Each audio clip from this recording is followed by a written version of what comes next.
Yeah, in terms of the playoffs draw, probably isn't what you wanted, but the performance looked like it was probably the best this season from the team, dominating the hottest and arguably best team in Major League Soccer, holding them without a shot on goal, come within inches twice of taking the lead.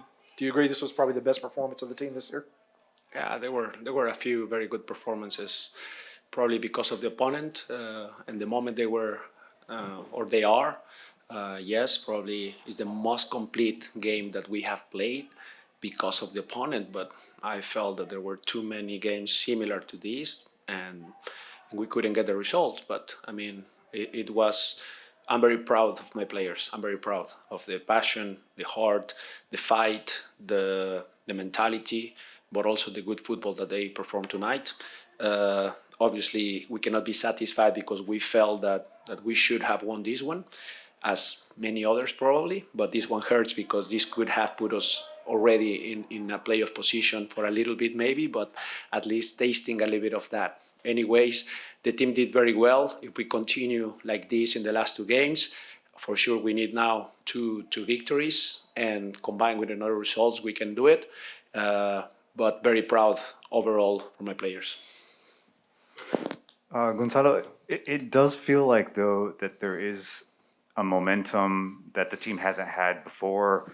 The tactics are working, the formation is working, the intensity is there that you've always talked about. Is it been a collective, I guess, from the players to understand the way you want to play? Do you think it's taken them longer to really grasp it and feel confident in the system? Well, it's very hard to have a short answer towards your question, Felipe, because there were many moments in the season, or maybe not many, but at least 2 or 3 moments in the season where I felt that we were getting that momentum.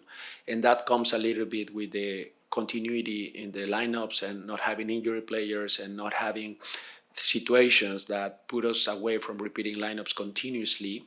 I can start with the beginning of the season, Kansas, then what happened in Colorado with Aussie and all that distracted a little bit. But anyways, after that we have very good solid performances. Charlotte was a very good game at home. I think also a very complete game, similar football, similar ideas, similar passion, similar fight.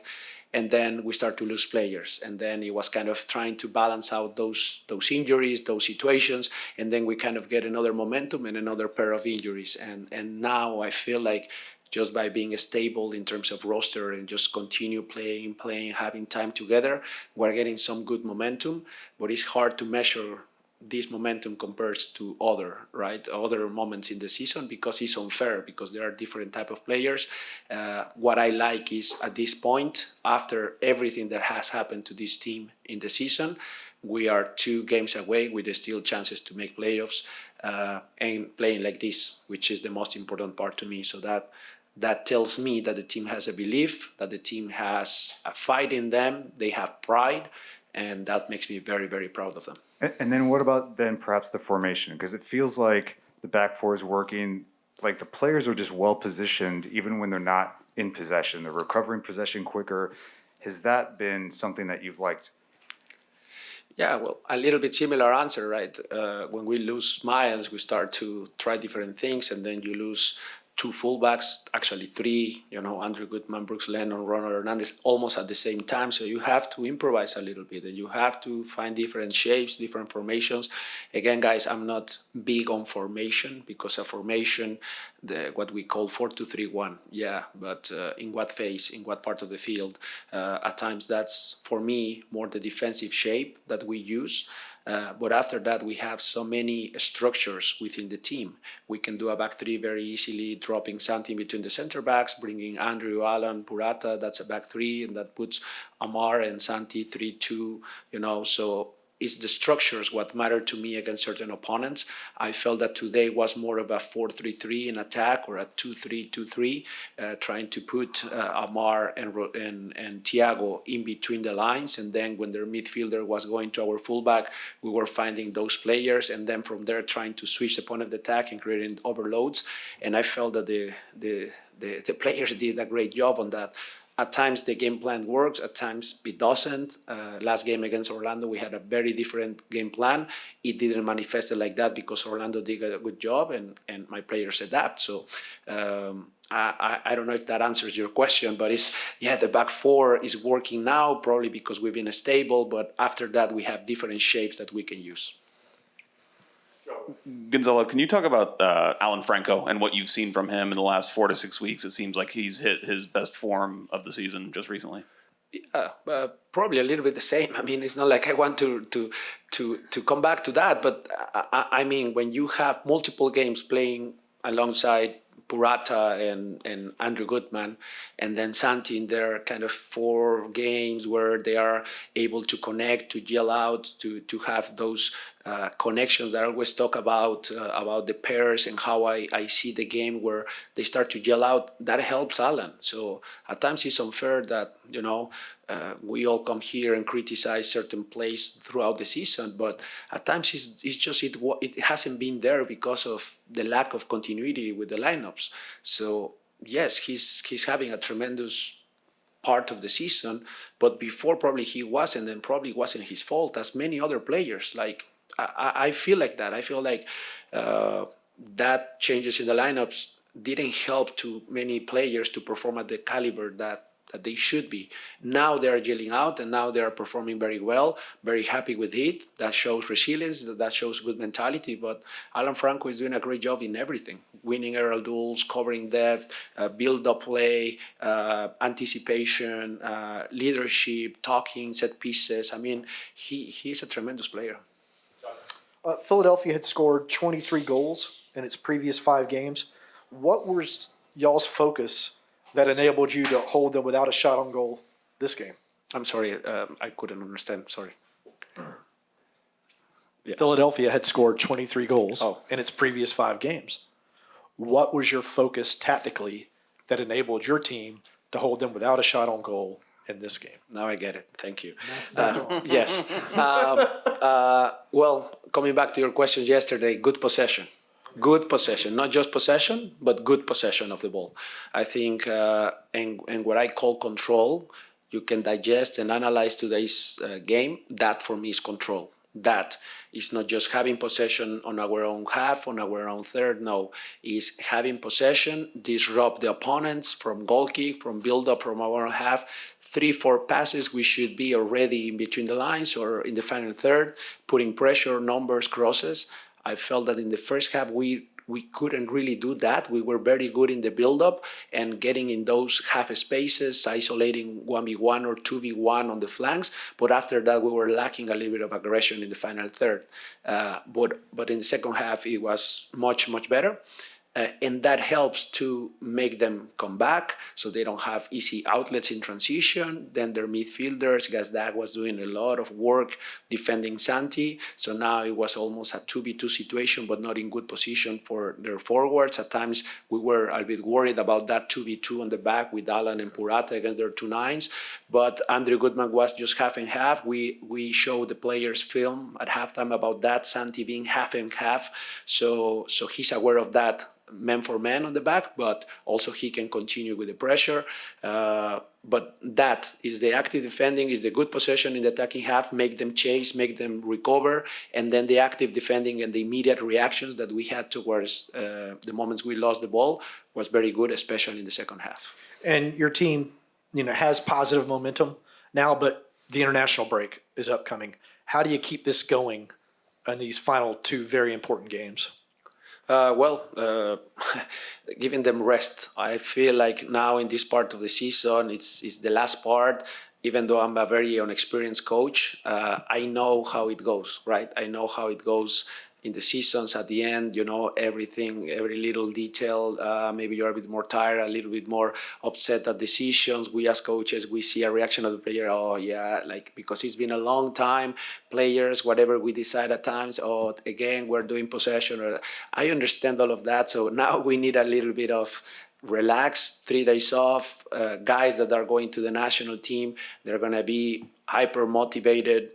We're very happy about the 4 of them. Caleb Wiley going with the U20s to have very good games in Mexico. The 2 guys in Venezuela, Ronald Joseph going to Europe. That's very good. And obviously Thiago Almada staying here in the U.S. that helps, and hopefully seeing minutes with the national team in Argentina, I mean, is massive. So they're gonna keep their motivation up. We're gonna make sure we rest, and then we continue working in certain things that we think we can improve. So I feel like it's gonna be a good 2 weeks of preparation before we go to New England. Coach, if you could, how would you gauge Edwin Mosquera's progress with your system and what you're desiring from him? Because initially when he came, it was just like, okay, we'll put him out there for 10 or 15 minutes. We just need your speed, extra set of legs to go up against a tired backline. How would you gauge Edwin's progress since he has been here over time? I think he's just a smart kid. He's a smart kid. He understands the moments of the game. He understands how to unbalance opponents very easily. So it's nothing that I teach him. Is him adapting. It takes time. When he first came, again, he was out of rhythm a long time without games and all that. So he's adapting very well. He's gelling out his connections. Coming as a sub is not easy. So we're very happy. He's progressing very well. And probably the next step is he gets a goal or an assist. He already has an assist from corner kick, but he can do something from after he unbalanced the opponent. He goes inside or outside. Maybe the killer pass is what he's missing a little bit, but he will get there. He's a smart kid. He's very dangerous. His energy helps a lot. So I can see him progressing very well. Thank you, guys. Coach, buenas tardes o buenas noches. Buenas noches. No se logró el objetivo, pero ¿consideras que hoy fue uno de los mejores partidos de Atlanta United en la MLS, uno de los mejores partidos? Y la entrada de Mosquera por Araujo, ¿sí encontraste en Mosquera lo que querías, considerando que creó varias oportunidades, encaró? ¿Eso fue lo que le pediste? ¿Y cómo has visto de verdad el desarrollo que ha tenido Mosquera o la adaptación que ha tenido con el equipo en los últimos partidos? Muy bien, yo creo que ha entrado muy bien, se ha venido adaptando al equipo, entendiendo su rol cuando entra de cambio. Es un jugador que puede jugar por los 2 costados. A veces dudo un poco en ciertos partidos ponerlo por izquierda en lugar de por derecha, porque creo que a veces cuando dribla hacia su pierna izquierda el centro no siempre le beneficia, aunque tiene una gran pierna izquierda para centrar. A veces me queda la duda si por derecha podría hacerlo mejor ya una vez que pasa al rival, pero por el lado derecho tenemos a Brooks, que también vende muy buenos centros. Entonces me gusta equilibrar un poco, y él se ha adaptado muy bien y creo que va evolucionando de tal manera que nos pone muy contentos y que creemos que lo va a hacer muy bien en el futuro para el equipo. ¿Y qué pasa con Marcelino? No ha visto actividad en los últimos partidos. ¿Está bien físicamente? ¿Cómo se encuentra Marcelino y cuál es la situación de Marcelino hoy actualmente con el equipo? Sí, bueno, es una vez más de esas cosas que uno tiene que tomar decisiones. Me apena porque Marcelino es un gran jugador, muy buen muchacho, no ha parado de entrenar bien, ha sido un completo profesional. En ese sentido, no tengo ningún tipo de queja para Marcelino. Es un gran compañero de equipo, es una gran persona. Pasa que ahorita creo que el equipo está necesitando ciertas características en las zonas donde él puede jugar, y cuando tengo que hacer cambios a veces estoy buscando ese impacto con extremos rápidos, que es Edwin Mosquera o en su momento Caleb Wiley, pero también sé que en cualquier momento puedo echar mano de Marcelino porque es un gran jugador, y si el momento del partido o incluso desde el comienzo creemos que basado en el rival que nos vamos a enfrentar, las características de Marcelino les serán útiles al equipo, lo podemos usar, porque una vez más se ha estado entrenando muy bien, nunca me ha hecho una queja, una cara, un mal gesto, siempre ha sido profesional, entrena a tope, muy bien con sus compañeros. Entonces no puedo, sí, a veces me pone mal no poner ese tipo de jugadores, pero bueno, ahorita hay que tomar decisiones y por el momento está funcionando lo que estamos poniendo en la cancha. Mi última pregunta para dejarte, coach. Dicen que equipo que gana repite. y en los últimos 2 partidos has repetido alineación. ¿Qué nos podrías adelantar? Yo sé que los técnicos son bastante Tercos. celosos en cuestión de dar información para los próximos partidos, pero ¿repetirás la misma alineación para los 2 partidos que faltan, considerando, viendo el performance o el partido que se llevó a cabo hoy, considerando que se jugó con el mejor equipo, no solo de la conferencia, sino podríamos hablar de la liga, como Filadelfia, y faltan 2 partidos cruciales para que el Atlanta United pueda seguir luchando y esperar clasificar a los playoffs? ¿Tendrás variantes o jugarás con ese mismo equipo que se jugó hoy, con el que se jugó el miércoles, que ha sido espectacular? Bueno, ya veremos. Creo que falta todavía mucho para tomar esa decisión. Hay partidos internacionales de 4 jugadores que irán a sus selecciones. Obviamente ver cómo progresa la semana, ver el reporte de scouting de New England. Que al final somos más nosotros lo que nos importa ahora, pero evidentemente tiene sentido ajustar ciertas cosas y bueno, ya tomaremos la decisión. Yo agregaría a tu comentario de que equipo que gana repite. Para mí, equipo que sigue sano repite, porque a veces, aunque ganes y se te lesiona algún jugador, no puedes repetir, que nos ha pasado muchas veces.